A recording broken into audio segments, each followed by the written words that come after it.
Welcome. Happy almost 1 year anniversary in the job of superintendent of Knox County Schools. Yeah, well, thank you. Thanks so much for having me. How does it feel, the almost 1 year mark? Quick, I think. There was a lot of stuff we wanted to hit the ground running, and I know we'll talk about some of that stuff today. And I think we just have been about that. And it's been a year that I think was kind of a lot more normal than we've had in past years, and that's kind of been a blessing. But I think we just have been busy in the work and teaching kids, and it's made things go really fast. Tell me what you mean by normal.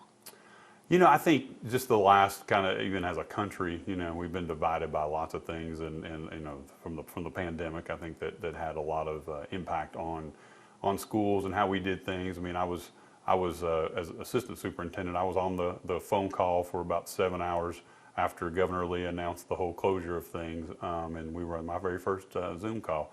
So we did that for about 7 hours, kind of the district leadership team, and then just how all that quickly changed. And I can remember conversations around things like the young kids will never be able to do this digital stuff, and all those kinds of things. So I think you went through all that to where we are now on the backside. Schools opening, closing, masks, no masks. You have all those kinds of learning loss figured into those. Safety figured into all that. And I think this year was a year where we didn't have a lot of weather interruptions, so there wasn't a lot of snow days. But there also weren't just a lot of other interruptions. It was a lot like kind of school prior to pandemic, and I think folks were ready for that.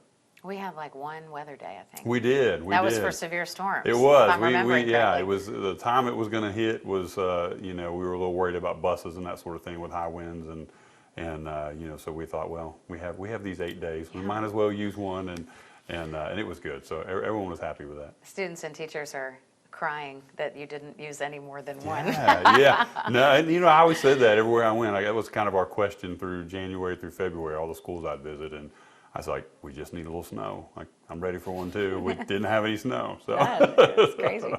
Okay, so the topic on everybody's mind right now, it seems, is this third grade retention law. Sure. We found out that 35% of third graders didn't do well enough on the TCAPs, the reading portion of the TCAPs, to move forward. So they have to have some sort of intervention. Were you surprised by that number? We'd planned for everything. I mean, we were kind of not immune to what everyone else has thought too. The law was passed a year ago, and so our board on trying to be proactive for that actually changed our policy around retention last year, so that we kind of give a heads up to families. We've been planning since August. We've been sending letters home to third grade families and kind of updating them throughout the year. So I think we plan for the worst and expect the best in those kind of situations. A lot of things had to go through, once it's decided. I think a lot of people don't understand all the parties that have to touch it. So you have, the lawmakers, the legislators pass these things, and then some of it has to go to the Department of Ed to create the rules around it. Some has to go to the state board for creation of those rules. And, we came through a spring season where we had a lot of legislators promising change in the law, and so it was kind of wait and see. So all along, we've continued to put out communications, put out data for third graders and third grade parents to understand and know what we know when we know it. And so there was kind of a window where a lot of decisions were made in about a 2-week period of time late this spring, because there weren't a lot of changes to the law that were made. And so I think we were expecting the worst. I mean, we were prepared for 2,700 if need be, that we could do that. And I think we're going to end just over around 1,500 kids who will need one of the interventions. So it's actually probably a lower number on the scale of what we were thinking than it could be, but I think we're seeing that across the state too. Once things like exemptions were applied and students were able to do retakes, that sort of thing. We also saw, due to the hard work of our principals and teachers focusing on third grade, we actually saw about a 4% increase in our third grade proficiency, just straight scores this year. So back to even higher than pre-pandemic levels. So again, I think some of those things are working. They're still early on in some of those interventions. We're still figuring a lot of those things out, and we'll get better at them as things move on. But I do think the focus helped this year. Literacy is so important in elementary school. We know that. It determines future success by a large margin. Do you think this is the best way to approach literacy issues in the third grade? Yeah, I've always said if I had been king for the day, I kind of had my thoughts on it. But I'm not. So so we'll talk through. So I think there is that one piece where, and I talk with legislators too, and a lot of us have, and I think what kept hearing from them was we've left these decisions up to a local level for the last 10 years and we haven't seen the bar move. And they're not wrong when it comes to that. So I think this idea of focusing on how do we make people really be aware of how important third grade reading is. I mean, the kind of information's been out there for a decade and families have kind of known that. Where I probably would have differed is I think the real powerful thing we're going to see, I've said this before, being a year older doesn't make you a better reader. So just being retained for a year and coming back, you're not going to be a better, nothing happens in your brain to make you a better reader in 1 year. Where that makes a difference is what you do in those interventions, what you do in kind of that birth through second grade, how fast you can diagnose when they're reading issues, how you can get interventions through things like summer camp, extended learning, or tutoring, which has shown a lot of promise on those low ratio, high dosage tutoring. Had I been king for the day, I think I would have said, look, give us a 3 to 5 year runway of funding. That's the other thing too, the state had not funded anything in that space. They're still not funding for pre-K. So when you look at those, I would like to have seen full funding in those interventions and let us try those out for 3 to 5 years. I think we would have seen that gap close considerably what third grade would have been. I think this is a little more of the kind of pull the Band-Aid off and just go at it. And I think that's what people are reacting to because it's pretty harsh, if you have a family in the third or a student in the third grade. So I think there could have been a better way to do it. I understand the rationale and I agree with the focus needs to be on those early grades because for so long we've waited till third grade and then kind of see, well, where are kids? Really, it starts from birth and then especially in pre-K and in this first and second grade, kindergarten first and second. So I think that would have been probably a better way to do it. But we have what we have now, and so our job is to perfect both the extended summer and then also tutoring opportunities for students when they come back in the fall. The AIMS testing, is that a good indicator of how kids will fare on the TCAPs? You can correlate anything. So this is where I think you're going to get in the weeds a little bit around this. So correlation versus kind of predictability are two different things when you look at some of that. So AIMS, so there are kind of two pieces to reading. The science of reading has kind of 5 core foundational pieces that are skills that a student needs to be able to master in order to be a reader. Those can be phonemic awareness and how well they work on phonics and understand the sounds, frequency, comprehension. These are kind of things that are just basic skills for that. AIMS Web's job is to be a universal screener to test those kinds of skills on a student, but it doesn't really say whether they'll be proficient. You can make the connection to say, well, if you're good in all 5 skills, you should be a proficient reader, right? And I think that's where some of the confusion is. If you recall, about 10 years ago, Tennessee ramped up their standards. So to be proficient in Tennessee really means something. That back in probably even Governor Bredesen and Governor Haslam were first coming in, kind of that truth in advertising where proficiency rates were really high, but other measures that were kind of national, like the NAEP test or ACT, were pretty low. And so it was kind of like, are we telling families the truth about where their kids performing? So there was a whole revamp of all of the standards to kind of line them closer to like a Massachusetts or someone like that. They're very rigorous standards. And that was great move from the state to be able to get that done. So you can be a reader, but you might not necessarily meet the high proficiency standards in the state. I can remember when I saw this, I went to visit an elementary school and I went to a first grade, and this whole thing about, the misconception that kids can't read if they're not proficient in third grade. And I went into a first grade class and I saw students reading a poem about Jacques Cousteau, and I'm going, these kids can all read, but the proficiency rate of that school was really low. So I think it's important for people to understand that. So you can do some correlations to say if they have these skills, then this is probably well based on past data where they should fare, but it's not a direct proficiency. I think what you would want to see is kind of a benchmarking test that kind of says this is aligned tightly with the TCAP. And you do this maybe 3 or 4 times a year. We do some of that. We started that 2 years ago with a program called Mastery View. It's still pretty new to us to figure what that looks like, but I think that's probably a little more accurate a predictor than what we'd see. So what we did this year to try to say, well, who might not be proficient, is we cast a pretty broad net, and we saw at some schools, if your AIMS Web was the 60th percentile, you might have still been not proficient, where some schools it was 40th percentile. So it's not a direct correlation. So we did a pretty wide band to try to have families understand that they needed to get those interventions soon. You're trying to figure it out, how to implement it locally, and I'm sure it'll get easier next year maybe. You guys will have a system down. You see hope for the future? Yeah, I do. I mean, I think we had a pretty good system this year. We did summer camps last year, and it was the first time that the state had funded for those. But there weren't a lot of directions. There weren't things like attendance requirements. There weren't things like, so it was kind of a, hey, if your families, if your kids need extra, we kind of said, based on the pandemic and the learning loss, here's an opportunity to extend that, because that's really kind of what it was born out of. But this third grade retention law was then, it kind of really prescribed to certain things that families or students were going to have to do if they fell in certain ranges. And I think that's a little different, much more strict this year on what attendance, the percentage of days you can miss, and the gains you have to make to show progress. All those things are much more defined this year than they were last year. And a lot of that are things that we've gotten in the last month or so. So I think we'll be better at that. But with that said, I do think our teachers and our schools did a really good job of preparing and understanding how important it was going to be and serious. And I think that's why you see the increase in proficiency for us in third grade this year. There are a lot of pressures on teachers right now. Numbers show that teachers are getting out of the field at record high numbers, that teachers are not being educated to be in the field in record high numbers. How do you combat that with things like the third grade retention law, low pay, although it's about to get higher in our state? How do you work on recruiting teachers, encouraging them, keeping their morale up when they've got so much on their shoulders?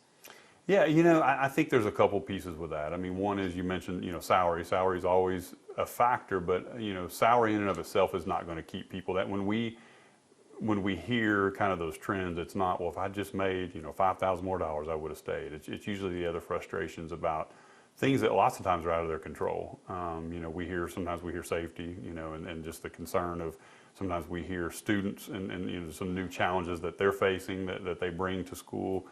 We see lots of things that, again, were probably accelerated by the pandemic, on certain behaviors and certain mental supports that are needed, those kinds of things. We see kind of a rise with some of the special education and some of those things. We see, our ELL numbers and support are up too. So there are a lot of those things that are pieces of that. I think it really comes down to finding the right fit. I don't think any teachers really get into it thinking, well, I'm going to get rich on this, right? I mean, it's really kind of a service, a right fit, and I think that's important.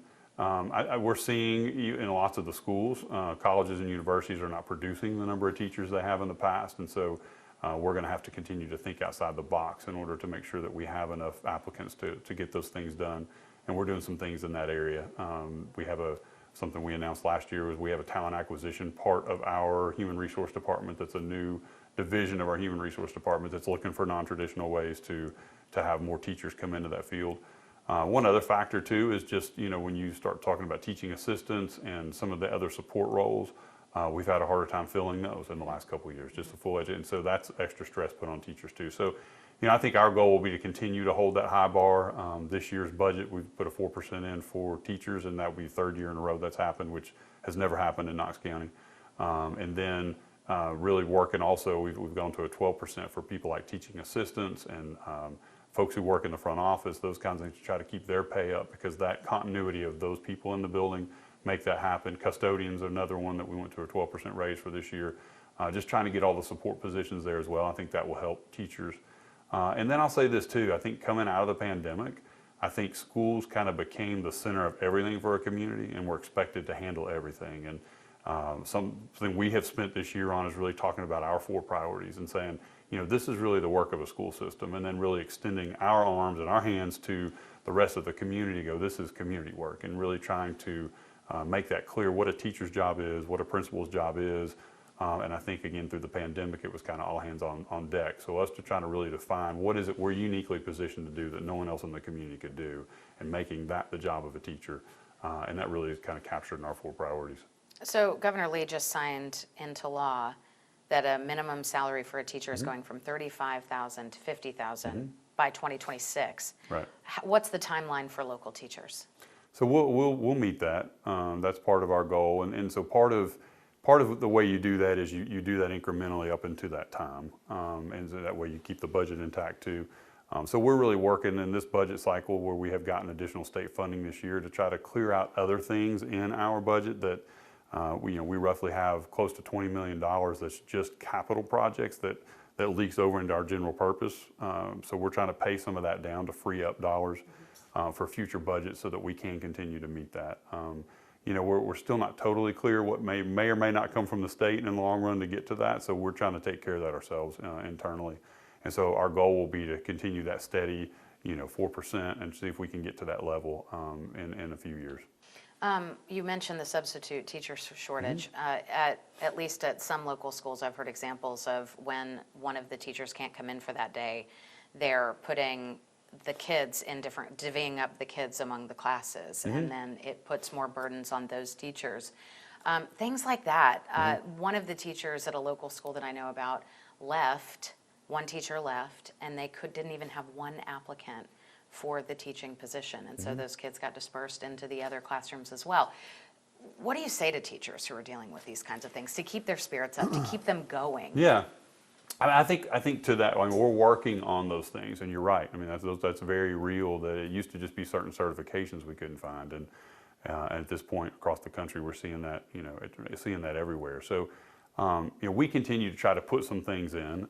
We went to a permanent sub, that we created a full-time position at every school this year that was there, that was on staff. So as opposed to just having a random sub assigned, you have someone who's in your building every day.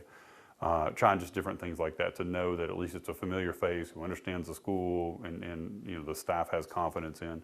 I really think we've heard a lot around the TAs and those sorts of things. And those are tough decisions for principals to make, because you can go with a sub for 20 days while you look for that person, but then are the kids getting the exposure that they need at that point? So I think a lot of the shortage of employees across the board in education are having that kind of impact and making us have to make those choices every day. And so, again, with that said, our job is to think about things of how do we take stuff off of teachers.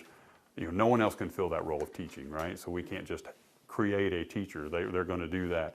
But what are things like in the mental health space? I mean, partnering with partners like Helen Ross McNabb, instead of asking teachers to do all these kinds of things, how do we bring them in? And we've increased our partnership with them. We've used dollars to do that and kind of say that, this isn't your job. This part to recognize initially, but then to have community there. We've worked closely with like Knox Ed Foundation. We work closely with United Way, with different organizations like that that are coming alongside and saying, how do we support your priorities, and what are things we can do to take these off? Even Boys and Girls Club, YMCA, people like that, like the long-term tutoring prospects, we're probably going to have to work with them as well and continue. We've already started talking with them about what does that look like long-term. Can we use some of their workforce to help with that too, and they get training, in what we're doing. They can maybe serve as part of that. So I think there's not an answer of just raise a few dollars here or recruit better. You can't go to these job fairs and just pick up swag and then you're going to that school system. Now, there's just not the applicants out there. So for us, it's really looking at different ways that we can partner with local community folks. And I'm going to go back to that talent acquisition department that we have too. It was created really to try to create multiple streams in a non-traditional fashion to get people into education. We think there are probably teachers in Knoxville and in Knox County that are probably doing something else. They're in insurance sales, they're in medical billing, those sorts of things, and they don't know that there's a pathway to become a teacher, but they might have the heart to do that and make a career change. So we're trying to really make those ways clear so that people can come in. Knox County Schools is one of the only 2 districts that is its own educational prep provider. So we're just like the University of Tennessee or LMU, we can certify teachers. Currently, we're doing that just in career and tech ed, but we have the ability to expand that. So, that's an area we're looking at. We have Grow Your Own, which allows teaching assistants a pathway to become fully fledged teachers. And so we're looking at that pipeline. Could you bring kids in while they're in college? They become teaching assistants. We give them kind of a 5-year commitment to be teachers for us, and we finish out their degree. So.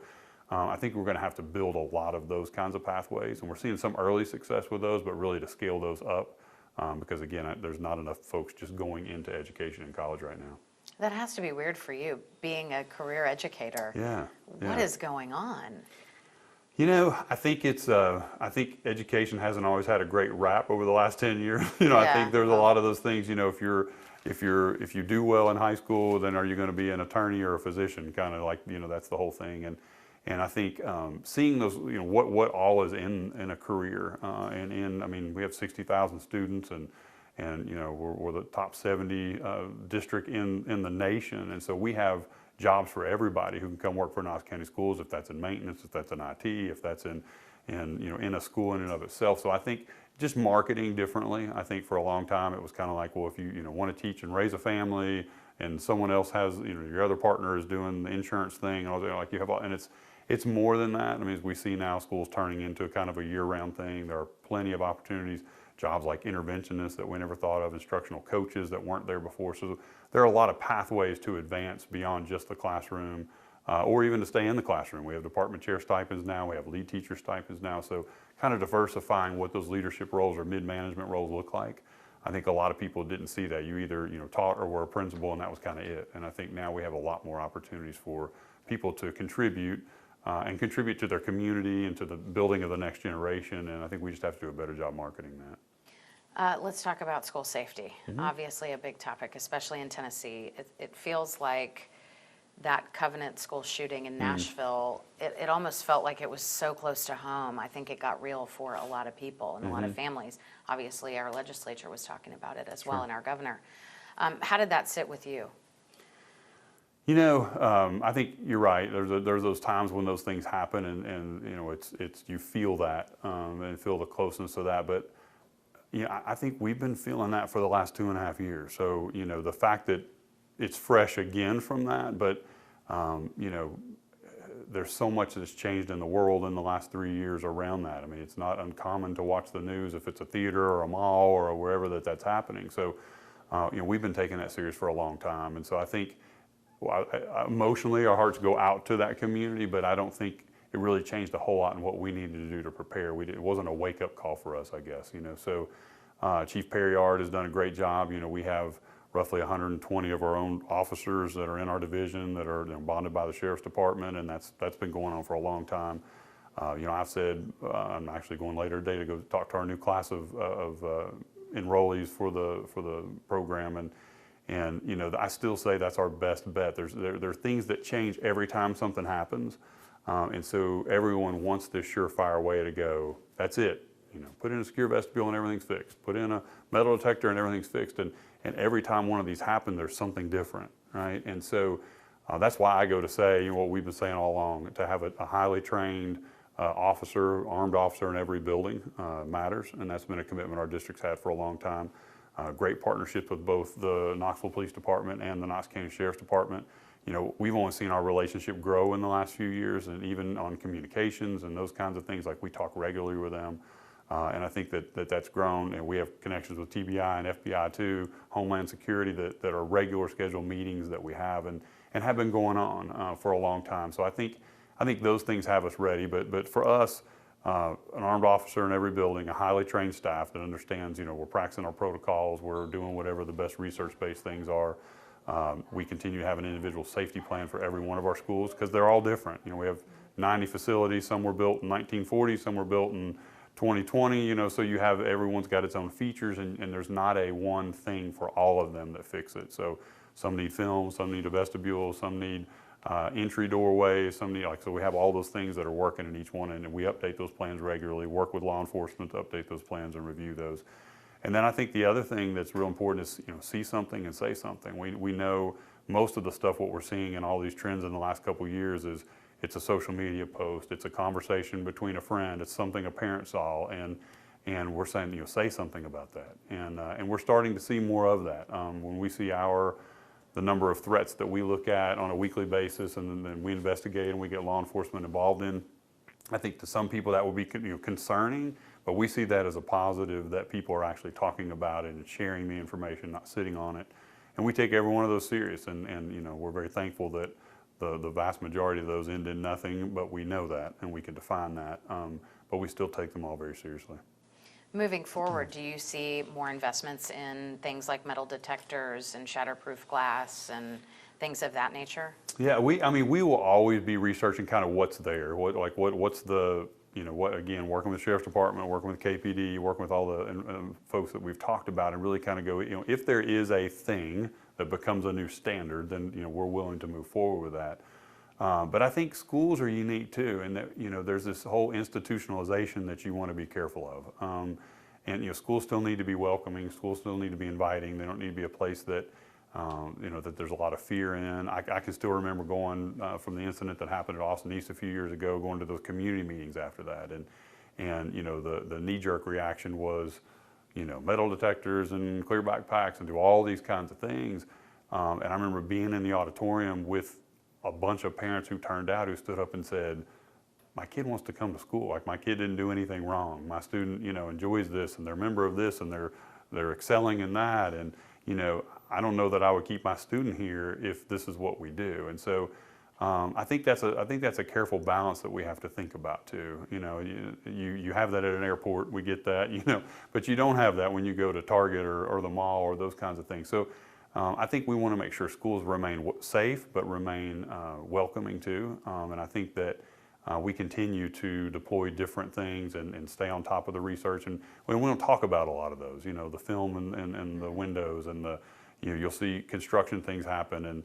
And we've made another $4 million commitment to security in this budget, 3.5 last year. I'm sorry, 3 million this year, 3.5 last year, just in upgrading things. And it's not just like, just adding some cameras. And we have perimeter security. We have our officers wear cameras now. We have streamlining internet and interfacing with other law enforcement. So all those things are going on to build that through and make it strong.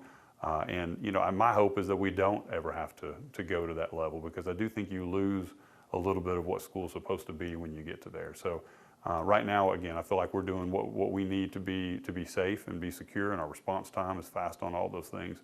But as a parent myself, there isn't anything that is that 100% anywhere, and that's troublesome. So all we do is try to build multiple layers of safety and security in every one of those based on current research practice and working with our law enforcement partners. Let's talk about 2 security breaches, if that's what you want to call them, that have made news headlines recently. The intentional gas leak at Hardin Valley Academy.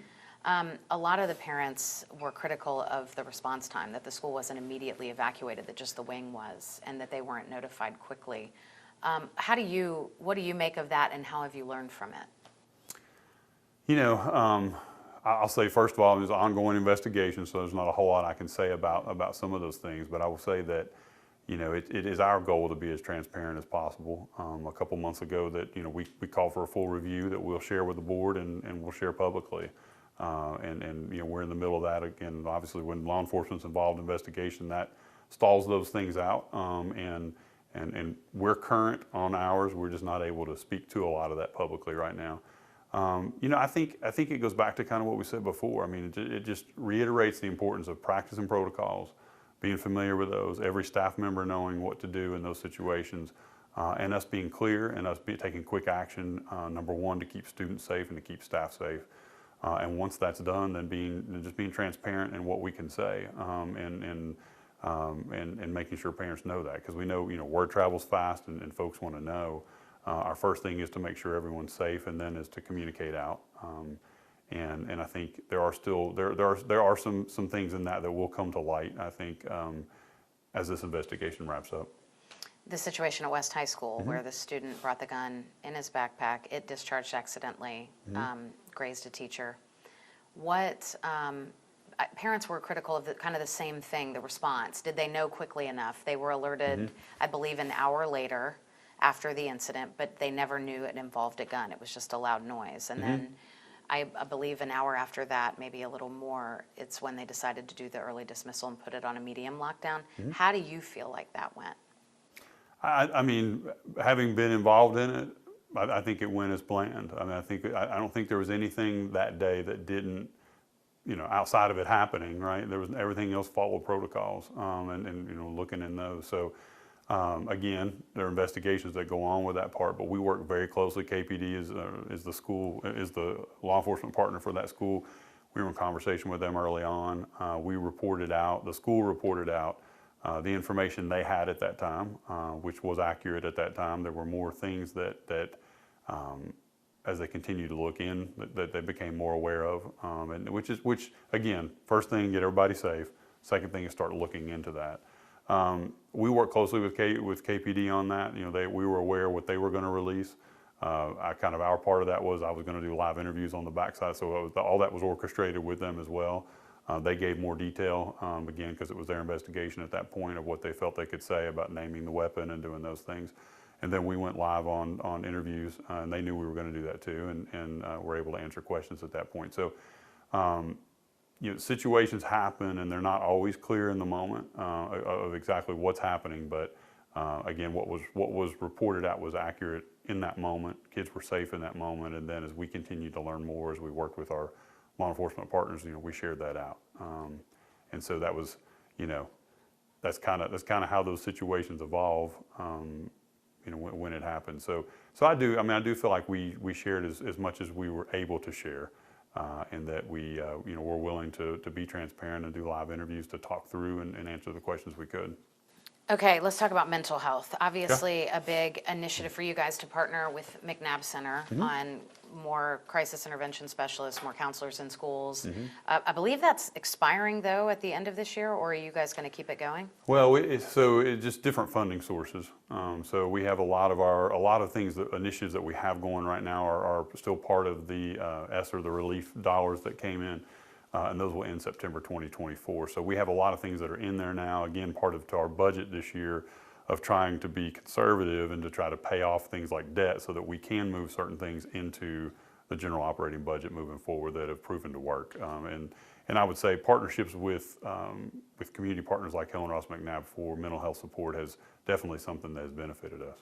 You feel it's helping, it's working. Definitely. Do you think this is it's a crisis in our country by all standards, I believe. Do you think it's a crisis here in our county as well? It is. Knox County is not immune to the things we see nationally. As far as putting your finger on what it is, it's a little harder to do sometimes. I think one of the benefits of the pandemic was I think that it did. There were a lot of negatives, right? But there were a few benefits, like we became a one-to-one district. That was a great thing. Now our kids have computers. I think another was have seen this re-engagement of families kind of back in education. I think for probably a stretch of time it had been kind of, we'll drop our kids off. That doesn't mean parents weren't involved, but there was this kind of factor of maybe didn't ask as many questions and have some of those kinds of things. I think back to just an awareness, a raised awareness of certain things and certain symptoms or certain warning signs of students. I think parents are speaking up faster and sharing some things maybe they're happening at home too. Kids are going through a lot, be it family situations, be it, just those kinds of things. And so to have that kind of partnership back with home to understand a little more of the whole child has been important for us. I think, again, you can't rule out pandemic. We have technology, all these kinds of things that happen faster. And sometimes people are just mean when it comes to technology and digital things. And those are things that may happen at 10:30 at night that carry over into the next day. And looking for all that kind of stuff. So I think it's become much more complicated, and it's been a lot easier for probably students to be connected, but not always connected to the right things. And I think that plays a factor in it, as well as we said before, issues of the pandemic, other crises that are maybe going on in a student's life outside of the school day. So I think that's another one of those. We're seeing an increase in that, but we're also seeing an increase. About 5 years ago, we launched a school culture department that has grown immensely around trainings on things like mental health, on trainings like social competency, on all these kinds that we're training staff in, warning signs to look for. And I think what we're seeing is people recognizing that and flagging that a lot faster to try to get interventions. One of our goals and our success for every student is that we launch whole child support teams in every school. And they're really just teams that look at kind of performance. Again, our number one goal is academic performance, but then looking what are the factors impacting that. And sometimes we see these mental challenges that are happening or stressors that are happening in students, and then we build out a plan for that student. Like that was something that didn't exist 5 years ago. So I think we're adapting to make sure we have that, our partnership back to home and having those conversations. And I think it's blurring that line where I think it used to kind of be before school, after school is kind of now, students don't turn off. They're kind of on 24/7 as well. And then what are we doing to build those systems to get that done? So I feel good where we are and trying to build that out. We're always looking to stay ahead of the research and to grow and to build those things in when we need to, but it's definitely a challenge. Can you explain Core X? This is the thing that is already in place in some schools. It's less recess, less lunchtime, more academic time. Do you know anything about this? Yeah, I've not heard of Core X, no, to see, but... maybe I've got the name wrong. I had some teachers message me about it. It's not something we've done in Knox County. Maybe it's, I'm guessing from what you're describing, it's more of a thing to kind of say, was focused more on the core academic areas, I'm guessing. Yeah, and less recess. Are we doing that here? Yeah, we haven't. No, we haven't made those moves. We've always had, like in elementary school, a core extension time. That's a 30 to 45-minute time period that is really more for us to. We're being more intentional in that time now because we have things like RTI, which is the response to intervention that's required by law. If a student falls into certain levels behind, then they have to get additional intervention.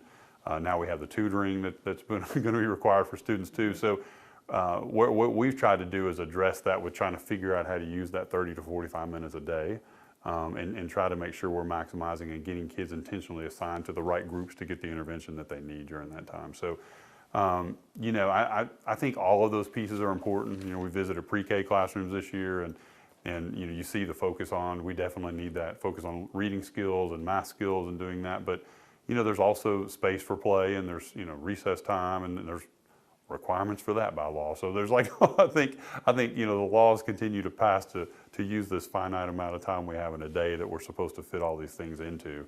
I think that leads to some of the stress on teachers as well. But no, I mean, we value all that. We value the arts. We value exposure in industry kind of classes when you get into middle school and high school, and understanding our job is to prepare students for jobs after they graduate, and hopefully they stay in Knoxville and have those, because we have a lot of job opportunities. So we value all of that and think that that's all important. And I think sometimes that's when legislators can get real prescriptive in what goes into a day without having educators involved in that. I think it can be kind of a dangerous path to take, because you can run out of hours. But to date, I think we've got it figured out pretty good. What are your goals moving forward? Yeah, you know, so we kind of defined the work into 4 priorities, and you know, they're not changing. So our first priority is excellence in foundational skills, and for us, that's driving 3rd grade literacy that we spent quite a bit of time talking about today. But it's really middle school math and that pre-algebra, because what we see working with the chamber is 5 of the top 10 jobs coming into Knoxville are STEM-related jobs, and if you can't do algebra, and you don't do algebra well in the 8th grade or 9th grade, you know, that takes a lot of science and math out of what your future could be. So that's really our second focus in the excellence in foundational skills. And once we see those gaps, do we have the right interventions that are research-based to close those gaps to have students ready? The second one is great educators in every classroom, and that's both a principal who's focused on the right things and can keep the staff focused on the right things, because there's a lot of distractions out there. And then also great teachers who have got proven track records to be able to do the right research-based techniques every day in the classroom, teaching bell to bell, care for students, are relatable to students who want to be part of that school community. School's a neat thing. It's kind of a small community, and you really kind of build out roles, and you build out jobs and build out friendships, and it's kind of a neat place to that. So just us continuing again with salary increases and those opportunities to advance for teachers and to stay in the business and do that's important.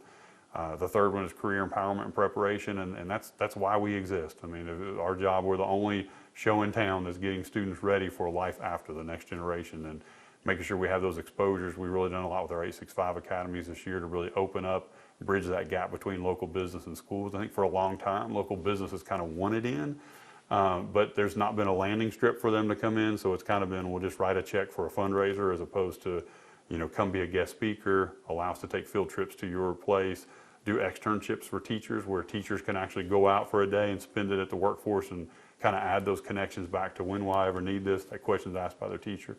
And then really make sure they have the industry credentials and they have the exposure to advanced academics through IB or AP or those sorts of things to prove dual enrollment, that they actually can do college or do their post-secondary once they leave and be successful. It's not enough for us just to graduate students anymore. It's, are they ready to stay in what they do?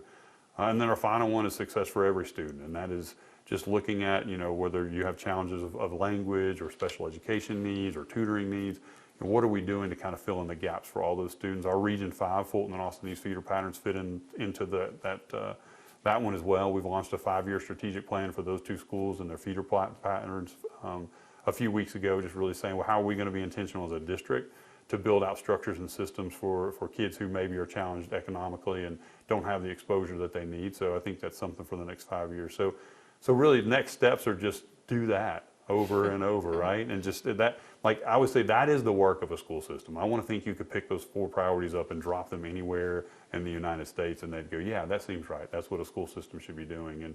And anything that doesn't fit in those, again, extending our hand to community partners who say, we're experts in this. And we're going, great, we don't need to be. We need to partner with you. So I think that's exciting. And you know, I keep telling our team, this is 3 to 5 year work just to get it right, build the systems right. You know, you can set lofty goals, and it's an Atomic Habits quote, but you know, organizations rarely rise to the level of their goals. They fall to the level of their systems. And so we're trying to build those systems that will long outlive us, so to make sure every student and every staff member is taken care of. All right. We're done. All right, that was good. Thank you for coming. Oh yeah, thanks for having me.